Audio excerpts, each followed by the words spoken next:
for women, I mean a website started by male venture capitalists. And part of what these male venture capitalists wanted me to do was to have a Facebook Live show where I gave people advice about sex, love, dating, their relationships. Very cool, right? You're like, she's got to have like a master's in like social work. She's got to at least be like a trained therapist. Maybe she's at least been a sex writer for years and years and years. She's like, oh, fucking Dr. Ruth over here. None of those things are true. I have my master's degree in playwriting. Woo! I love this room. And if you know anything about playwriting, you know that it means that you know everything about sex. And that is why I do well with the ladies. No, I am in no way qualified to be talking about sex, love, or dating. Everything I'm about to say, you should probably not listen to, or like if it sounds good to you, like maybe listen to it. I don't know. The thing I often say is everyone in their life has some point in time where you need an objective third party, right? You need someone who has like not heard you talk about like the guy who texted you and then delayed texting you and then like didn't text you for a while, but then he did text you, but he just said hey, and you're like, is this a booty call because it's 10 a.m. and I don't know. You know how like your friends are all like very close to cutting you off and you know they're about to tell you to go to therapy? That's where I come in because in Donald Trump's America, what you get is not a therapist, but someone who pretends to be one on Facebook. So I had this Facebook show through this website for a long time. It was called Becca After Dark. Woo! My name is Becca, and the show is in the nighttime. It's still kind of light out, so I'm gonna not do the show tonight. No, we're still gonna do it. This is the way the show works. I've never done it in front of like real people whose faces I can see before. Just like nameless avatars on Facebook or guys just sending me pictures of their dicks. Because like if you're a woman and you're talking about sex on the internet, or like, I don't know, you're talking about your breakfast on the internet, some guy's like, I got something for you. And those dick pics are they're never like classy, they're never well shot. What was always baffled me as a sex writer, the amount of dick pics I get from like men who are like semi-erect. Gordon, this worries me for you. We will discuss this. In fact, I guarantee you that before this evening ends, I will get a dick pic on this phone. And this is not because I've, texted my boyfriend ahead of time to tell him to text me one.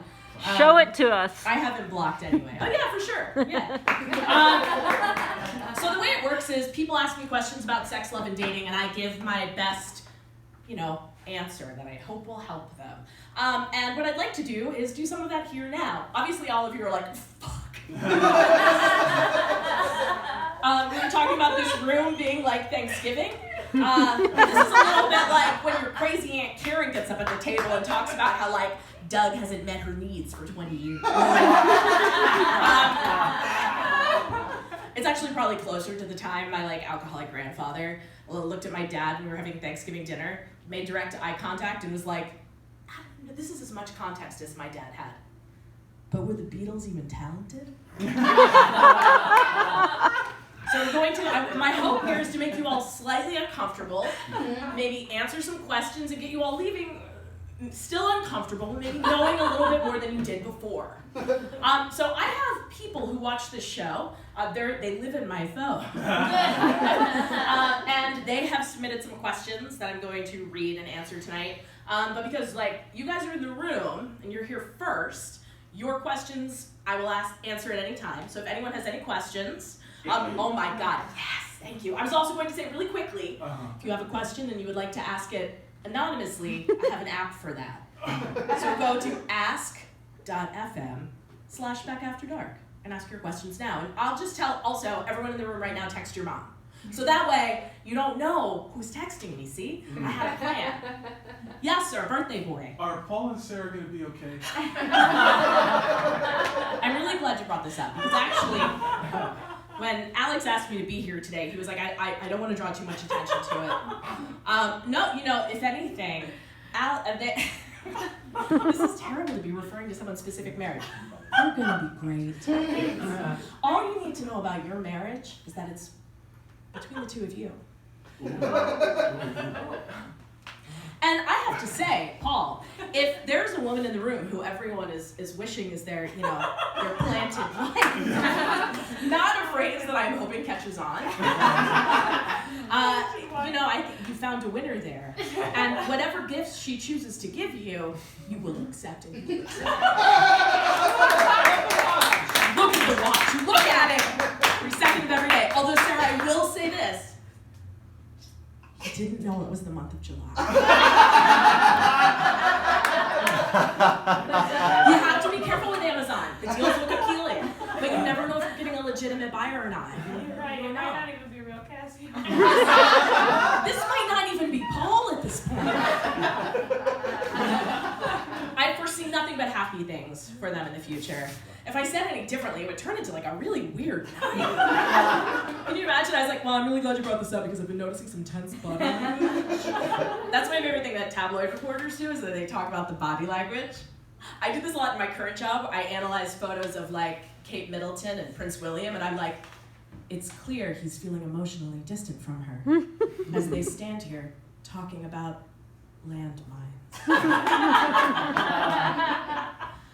Seriously, does anyone have any questions about love, sex, or dating? I'm happy to. Yes.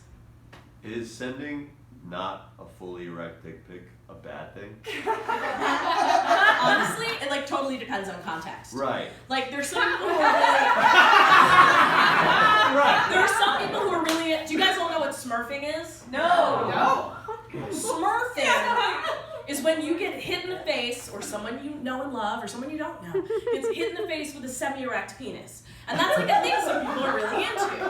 So if you're sending out dick pics of, I like that this is my dick pic selfie, like this is if I'm sending, snatch pics. They're going to want to see photos of what your dick looks like semi-turgid. So yeah, they'd be like a winner, I think, in that capacity. I think really the big thing with dick pics is planning the entire scene. You don't want something that's like, say, a glamour shot. Like, we're gonna know if you slapped a filter on it, if you did some weird airbrushing. I know a guy who used to send women pictures of his dick with glasses on it and be like, what do you think? And he actually started Warby Parker, so.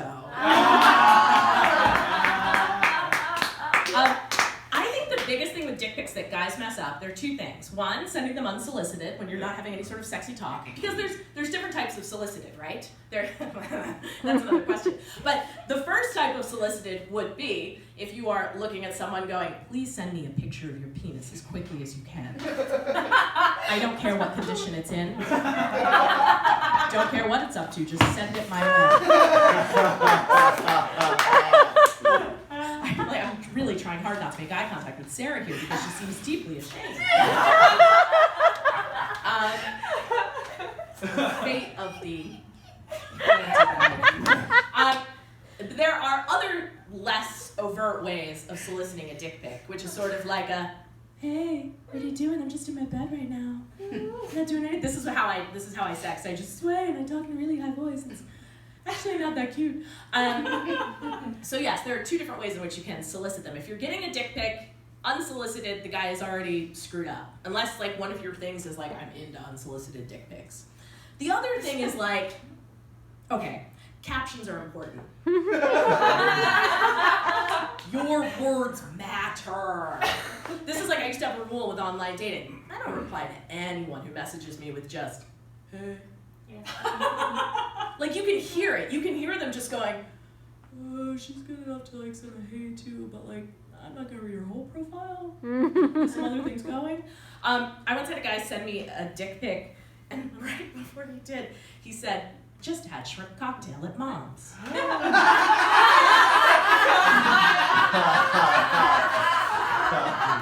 then I get this picture of his dick, fully erect, in front of a comforter at his mom's house.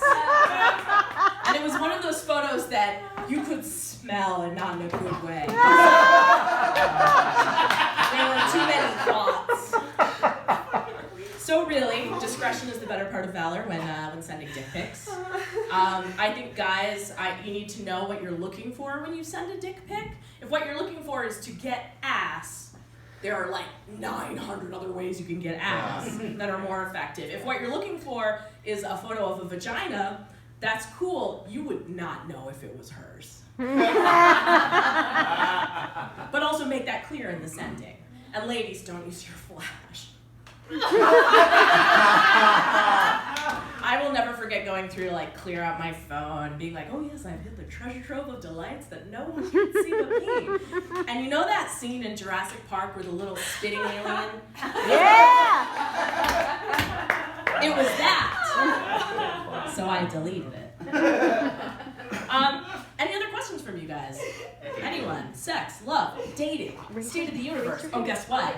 It's okay. Oh, yes. I can do one. Yeah. Yeah, go for it. So if you're hypothetically, if you're a polyamorous human resources director that got just let go, hypothetically, how long do you have to wait before you can ask out employees? Oh, I like this.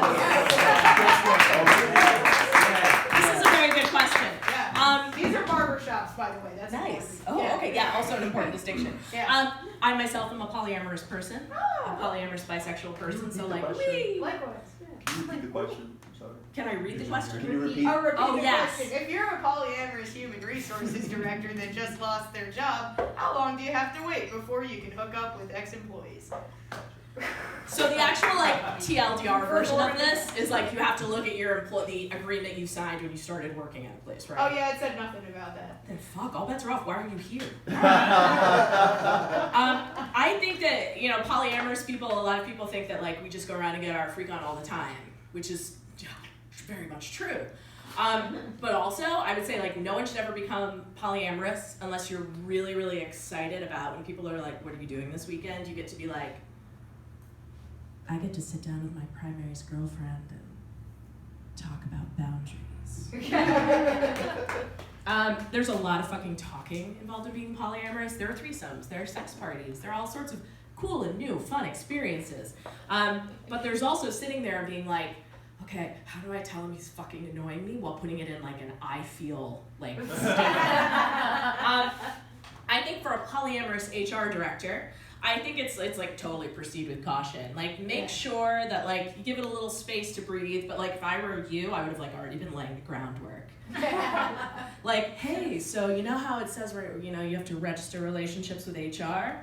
Now the only thing you have to register with is my cooter. Once you're out of a job, it's not up to you to like worry about that. Let that be the other person's issue, right? Nice. Right. Yeah.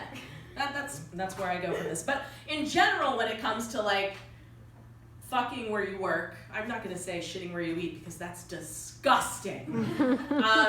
But yeah, as far as it comes to like fucking people you work with, like I feel like every single person will at some point or another do this, and I blame the office.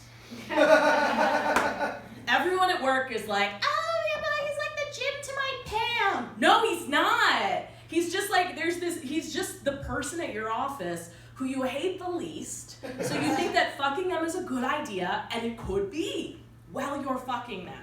But think about how intensive your time is at work, and when you leave that office, come back and see that person every single day, there's gonna be some awkwardness. God forbid you guys ever break up. I shudder to think. I mean, but then again, like, if you're dating a person who you work with, you do get to do stuff like fucking a lot of weirdly specific places to your job, and that can make like the rest of your workday more appealing. But in that case, like for me, I'm immediately like, oh, I'd have to work for a mattress company. I'd stack them up real high.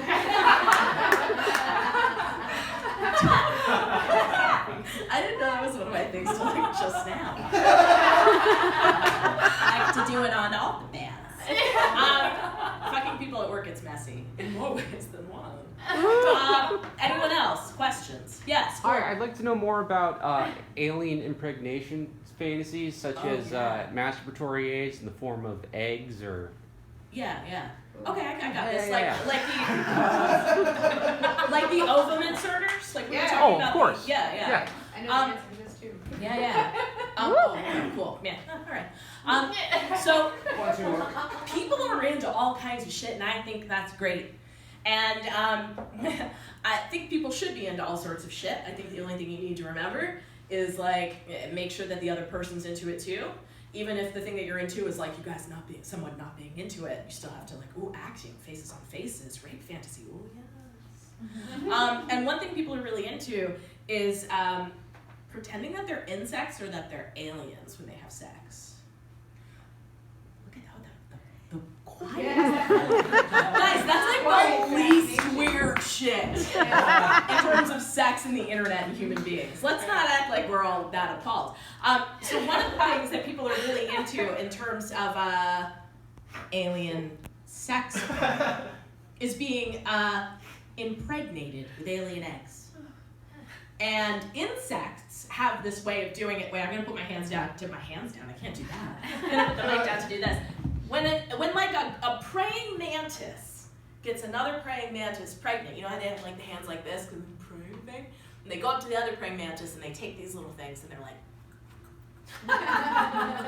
and they're not just doing that because it looks cool. They're doing it because they have a long tube on what I will call fingers. What they have is a tool with which they can insert eggs into a person. And a lot of people like to fuck around with this. And the way they'll do it is by reusing monostat treatments. Gentlemen in the room are like, yeast infections? I don't know about this. Sometimes ladies get all like yeasty down there and not in a fun way. And then we get these big old ovular globs that we have to stick. Oh, like Nickelodeon. Anyway, they insert it right up there, and they're like, "This is gonna get rid of my yeast infection, I guess." And then you go around feeling like a monster for 7 to 9 days, depending on how much money you spent.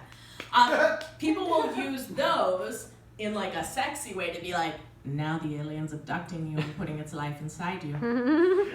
Another tool people will use for this kind of sex play is stuff known as a yoni egg or a jade egg. Woo! I don't know why I'm like, yes, let's clap for the jade egg. For it is very erotic. Jade eggs are great. I really, really, really badly burnt my vagina using one. Yeah, burn. I said burn. So I got this jade egg in the mail. Jade egg shaped like a tiny egg made out of jade. I don't think mine was made out of jade. I got on Etsy. You're supposed to clean it before you use it. And the idea behind jade eggs are that you stick them into your vagina, that little magical pocket that's awkward to access in public. And by holding the egg in, you're strengthening your pelvic floor muscles, which, like if you've had kids, like you want to get things right and tight down there. Spoiler alert, you don't have to. It's a muscle. It does what it's supposed to do. If you Gordon knows. If you're struggling with incontinence, it's a thing people do. Also, people do it just because it feels good to have something in your vagina all day.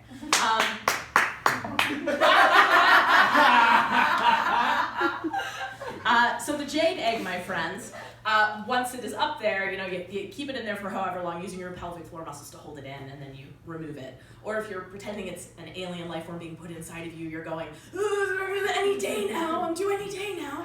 I burned my vagina because I boiled the egg before I put it in. Guys, I know.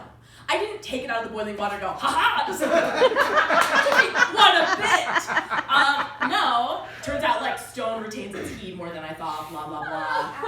TLDR, Gwyneth Paltrow goober garbage. And no one should use a yoni egg if they have boiled it recently.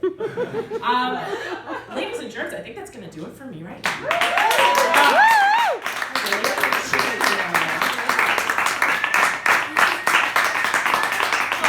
Let's hear it for Alex, guys. Yeah, keep it going for Becca. I learned so much. Ladies and gentlemen, that's our show.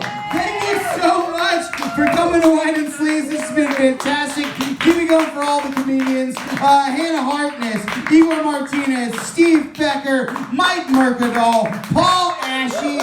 My name's R. Alex Murray. This has been Wine and Sleaze. Come back next month and hang out with us. Thanks, everybody.